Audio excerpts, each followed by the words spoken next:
Hi, this is part 2 of the video uh, regarding floating for beginners. I realized that the first video was made with the assumption that beginner swimmers are already able to put their head under the water or put their head into the water, immerse themselves underwater without having difficulties with, water going into the nose. So I have to reiterate or stress that the first thing when we learn swimming, uh, that the coaches teach, the first thing coaches teach to new swimmers or beginner swimmers uh, is blowing bubbles, going putting the head under the water and blowing air out through the nose and through the mouth, but mainly through the nose, because mouth you can control easily, not a problem, but the nose. So uh, uh, the beginner swimmer normally is asked to blow bubbles out, through the nose, and if you can put your head under the water and the fear of water is not there anymore, and you are able to blow out bubbles, eventually you can control the stream of bubbles, to slow them down instead of going down and or you let it out more slowly, like trickling out. Yeah, not a small trickle like those expert freestyle swimmers, but just a decent, a slower uh, ex, ex, expulsion of air, very slower, so it can last longer underwater. See, so it can last longer. And once you have achieved that, you will find that you can even stop. You can even stop breathing out through the nose, and you are underwater, and you know how to keep the water somewhere here, and it doesn't go in to create problems. The moment water goes into the nose, it is terribly uncomfortable. It tells you, alarm bells go off. If it gets to the lungs, it's going to block the lungs. Then you don't get enough oxygen. So I mean, lungs are not built to absorb oxygen like gills from the water. And besides, gills have that kind of surface area. You don't know. Not besides.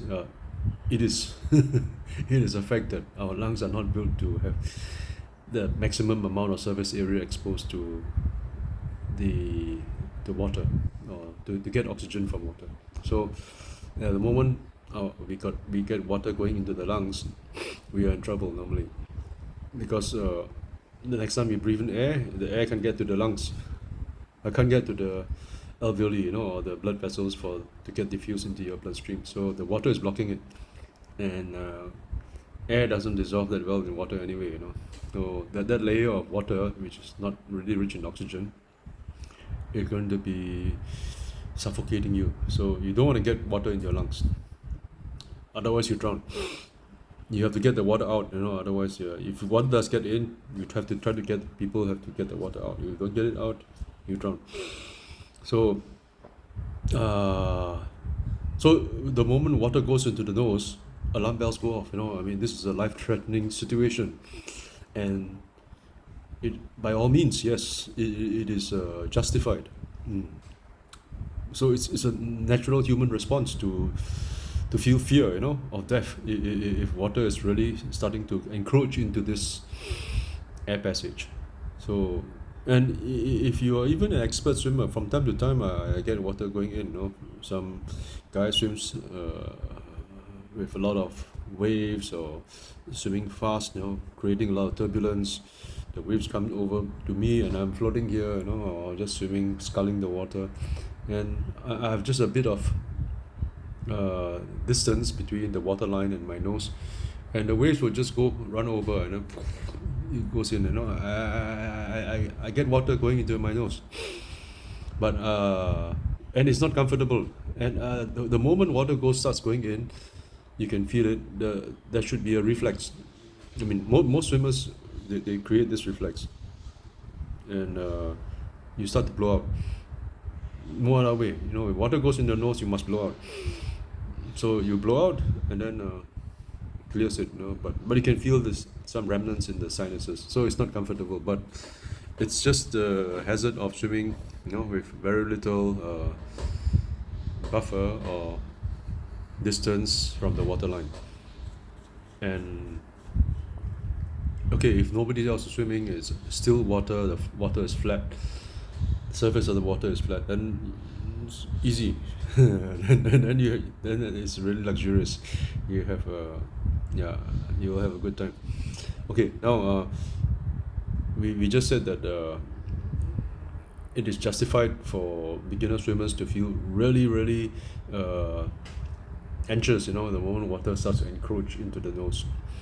So okay, there are ways to train this so that we have more water confidence, so that we will be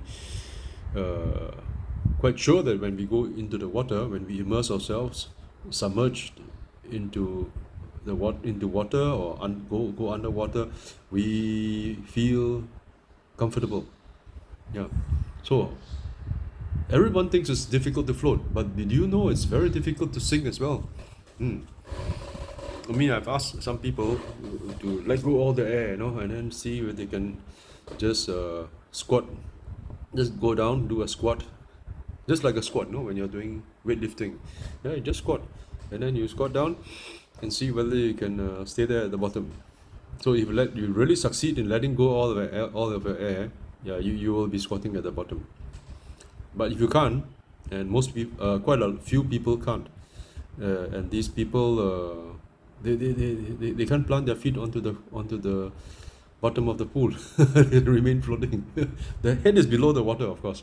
I mean, the head may be above the water, but then their nose and mouth are below the water. But we can't plant their feet onto the bottom of the pool. So you can see it's not easy to sink as well. So there's something that we can learn from this already. The part of the head that is above the water, that's the part that is entitled to float. That's the amount of volume of human body that is because of the air in the lungs. So the air in the lungs are counted by the bones and the weight of the flesh. Okay, if fat floats, so fat also helps. Fat also contributes to flotation. So okay, a bit of contribution from fat in the body. For women, a lot more, because they have maybe a higher percentage of body fat. And of course, majority of the contribution comes from the air in the lungs. Then what sinks would be the bones, muscles, and so on. So if you try to sink to the bottom of the pool by letting out all the air, okay, if you really sink to the bottom, then you have already a net result which is negative. The buoyancy is negative, and you are entitled to be planting your feet at the bottom of the pool. Now the interesting thing is, not everybody can do that. The stroke, the capacity to expel the air, to have that ability to contract the chest, or to bring the diaphragm fully up, so that you can push out as much air as they can. Of course, there's always the remnants of stale air that will stay there anyway. I mean, it's not a total vacuum down there, or it's not like contracted to a zero, to a black hole. It doesn't do that. There will be some stale air. So if you can really push out as much as you can, and then you end up with a negative buoyancy result in your buoyancy, then you stay at the bottom. But some people can't. So what happens is, because they are very maybe stiff, or just maybe not that flexible there anymore at the diaphragm, so they can't let out all the air, and then they remain floating. So you tell them to plant their feet at the bottom of the pool, they can't. But some part of the head could be above the water, and this part that is above the water, that's the part of the body that is entitled to float. That's the amount of volume of human body that is entitled to float. So if this person who is now like trying to sing but unable to sing, but he has still some bits floating. If you get this person to somehow rearrange his orientation so that the part that is floating is not this part, but this part, just the part where the nose is, or the part where the mouth is coming out just for this much. So this area, this volume here now is equal to this volume, and you have reorientated the fella so that he is able to breathe while floating in water in that position. So this video is about how we are going to rotate ourselves. What influences that rotation? What are the force vectors? What are the mechanics? What are the force mechanics involved in turning ourselves around, and clever use of counterweights, parts that of us stick out of the water to bring a kind of static balance, a balance, a state of balance when we float, a state of equilibrium, when we float. So the way to explain this, before I go into that, that part about where we control the breath so that water doesn't go into the nose, when you're underwater. That's very important. So please train at that. If you're a beginner swimmer, train at that until you're really competent, until you're really good at water control. You can call it water control. This is like a valve, it's like a valve, water control.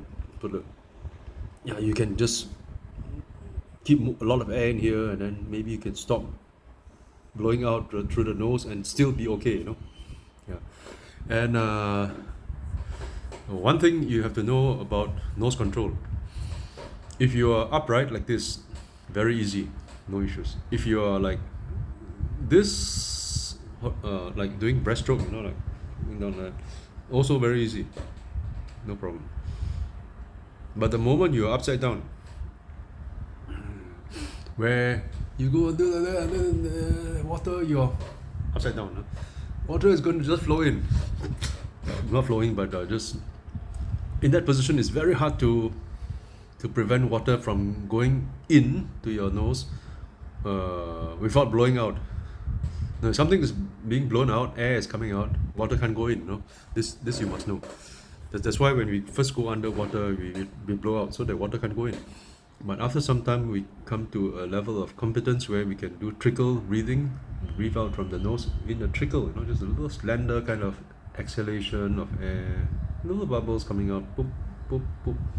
So you have something still coming out, but nothing going in, no water going in, And eventually you can even stop that, and nothing is coming out, it's just somewhere around here, but you don't let the water in because you can feel the water and you know how to regulate how much air you try to push out, and it doesn't go in anymore, it just stays there. So then you can have a full lung full of air. It's good, very good for doing certain things underwater.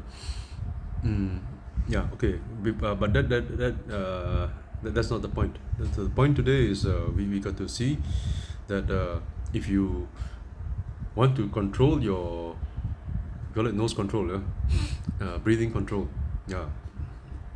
until a good level, you must know that if you're upright, it's okay. If you're horizontal, facing down, it's also okay. But if you're upside down like this, and your nose is already like that, water is going to flow in unless you breathe out. So all those synchronized swimming people, they wear nose clips because they do a lot of those moves with themselves upside down, totally vertically upside down like this, and then their legs are sticking out of the water, doing all kinds of gymnastics, or some kind of dancing movements, very graceful,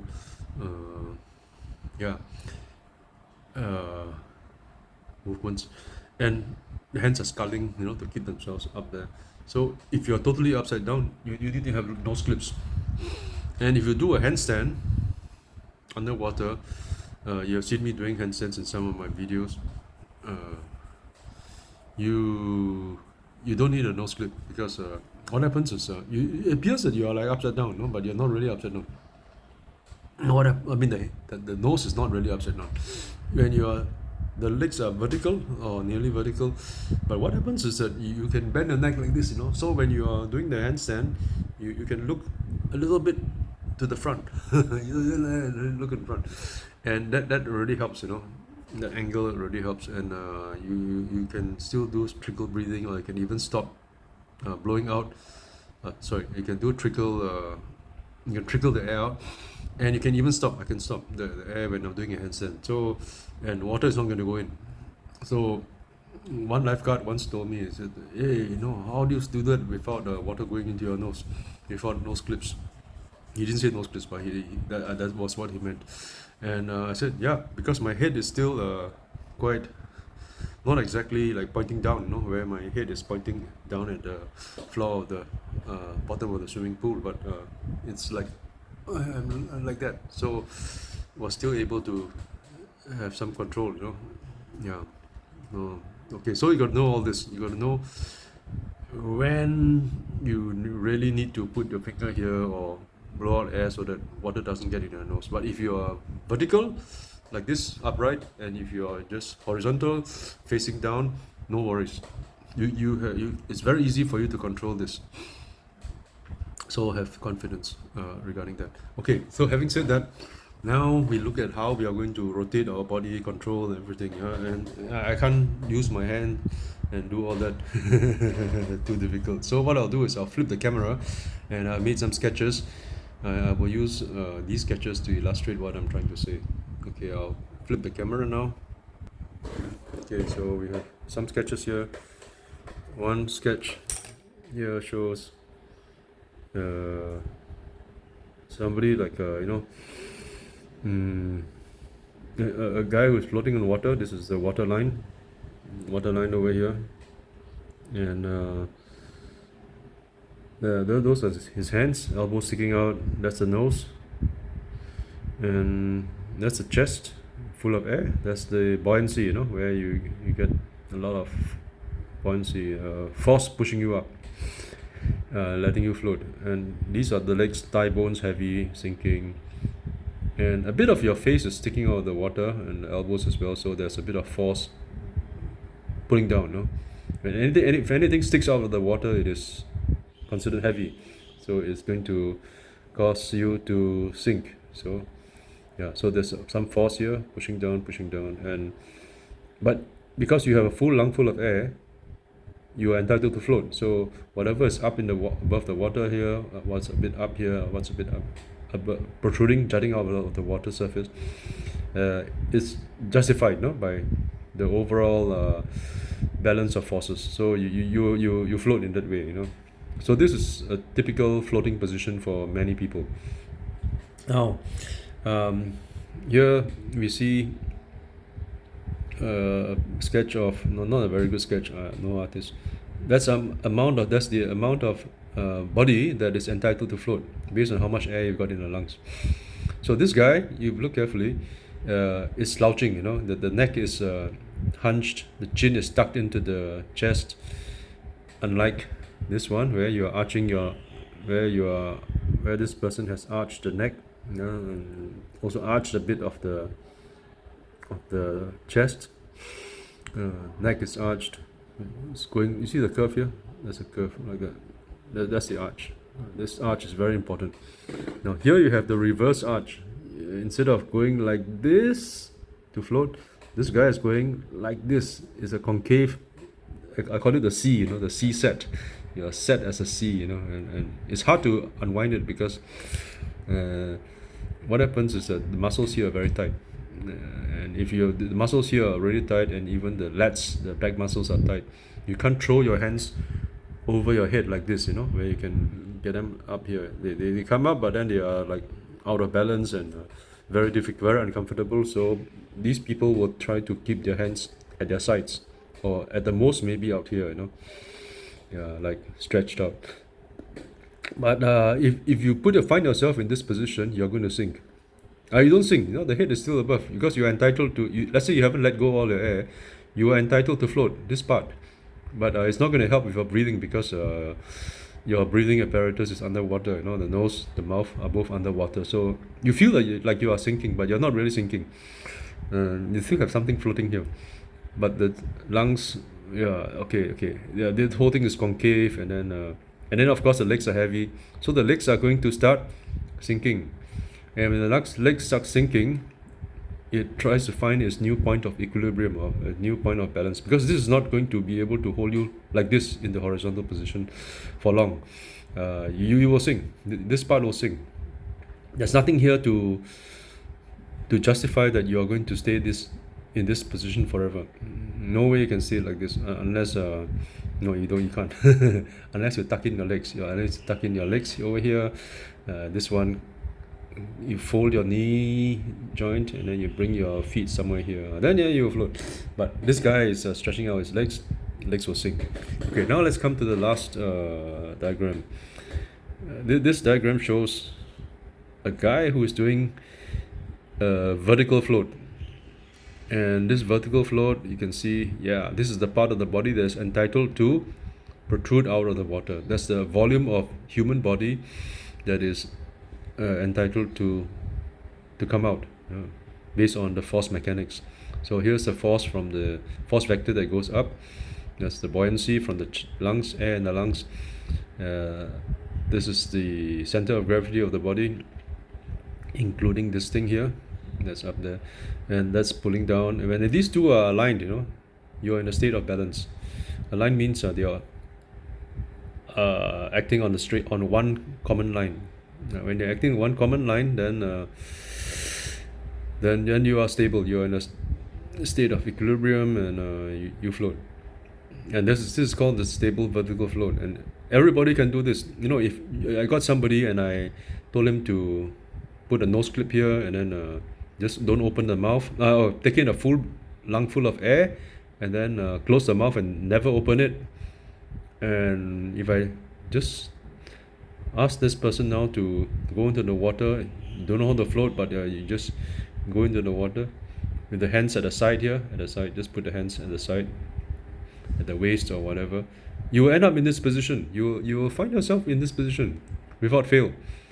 Yeah, unless you consciously try to angle your body, like you can angle your body at 45 degrees, horizontal, 45, and so on. You can actually do that by regulating how much you pull over here at the back of your neck, the posterior. So the posterior of your upper body, if you contract it to create an arch, you can actually regulate how much at the angle you float. So it can be done, and yeah, so that's very advanced. If you want to do to be able to change the angle that you float, it's a kind of skill, but we are not going into details about that right now. We just want to be able to say just float. So any angle that is comfortable for you, any angle that is that you find yourself with your with a sufficient arch in your neck and upper body, and then your head comes out, or we say your nose comes out or your mouth comes out of the water, and then you are there already. You are already floating. That's what we want. So the rest can come later, as long as you are able to somehow do even this. Notice that the feet are already like 2 feet below the water, or maybe 1 feet. It's not exactly like popping out somewhere here, and then you can see your feet over here. You can't. It's below the water, but this is okay. This is a stable float too, Yeah, not really a problem. But you can regulate all this. You can actually adjust that. This comes up, and you throw up more counterweight here. You lift up your hands a bit more, your elbow a bit more, and then if you're able to balance yourself, yeah, your feet will come up. Just lifting up more stuff here, more counterweights here, and because you have a net flotation result. You have more air than whatever to create enough buoyant force than the weight of the bones and everything, muscles pulling you down. And of course this will also pull you down, but you make sure that you still have that net buoyant result. You are still entitled to float. So you can just throw up in just enough of this to create enough counterbalance that the feet come up. Yeah, and when that happens, you will find that this part will go down a little bit more because you compensated by jutting out more stuff here. So some of this will go down, and some of this will also go down, but you will still be able to breathe. So you're still technically floating. Yeah, and you realize one thing about this float. This float is very good because this part is like in the center. It's like the top of a. Okay, it's not symmetrical. It's an asymmetrical curve, but this is the top part of the curve. And that's where the chest is. That's where the buoyant force of buoyancy is. So that makes it stable. That's why it's able to stay like this. And you just regulate how much counterweights you're going to throw out here. Your head is a counterweight. The elbows and the hands are counterweights too if they protrude out of the water. And with that, you can regulate how high you want to lift up your legs. Yeah, can all be done because you are stable like this. As long as you have this arch here, the top part is the part which has a flotation pulling you up, you are stable. The one that's not stable is like this. The part that's supposed to pull you up is supposed to be here, but now it's down there because you try to lift up your head, you see. So when you lift up your head, you get more of the skull, upper part of the skull coming up of the water, but your nose is still underwater because you tucked in your chin. And this way, you feel that you're sinking, and of course, eventually your legs will sink too, because there's nothing here to pull up the legs. See, unlike in this drawing, you can see the head is coming out a bit. This part, this bit here, helps to lift up the legs, while the chest area full of air, the lungs, is maintaining the flotation. So this is like the pivot point of the seesaw, of a beam, that when this part is putting down, this part is putting down, but this part has to come up. So it's like that kind of thing, Yeah, and here you got the reverse. The V is like a reverse. So when it's a reverse, what happens? It swings down. It goes down. The other has to pivot up again, just pop up, like a pip pop kind of spring, like this. You can have. So this could go up to here, So this now is like this. This could just pop up and become like this, But how possible is this to happen? If you are all tight here, it needs time, so it's not going to happen overnight. So this is what we want to do. We want to loosen the muscles over here at the anterior part of the body. We want to strengthen these muscles here at the posterior, so that some of the atrophied muscles in your core start to regain their ability to contract and to pull, yourself, so that when you pull yourself here at the back here, the neck and all that, you end up with an arch. See, you have the arch, and this arch is so important for floating. Yeah. So when you have this kind of position and there's a set, that means you are unable to pop out of that curvature. Then you see your legs sinking, and you end up legs are hanging vertically downwards in deep water. This is deep water, there's it's a deep pool, and then you have the water line here, and then you have the head, upper part of your skull that is entitled to float. So that will stay there, and that's very stable. It will stay there. But your nose is underwater and your mouth is underwater. So you feel that you are going to that you're sinking, but you're not really sinking. You are still floating. And if you want to float, you want to breathe in this position, it's actually possible if you can somehow loosen up your neck and just look up, just tilt this nose up by bringing this a bit down. Then you will be able to also breathe in this floating position without too much problems, without any problem. Yeah. So these are all the skills you can learn, if you understand the mechanics of it. So I hope I explained it well enough. But yeah, okay. But this is it, This is the theory of flotation. Let me just reverse the camera. Is it working?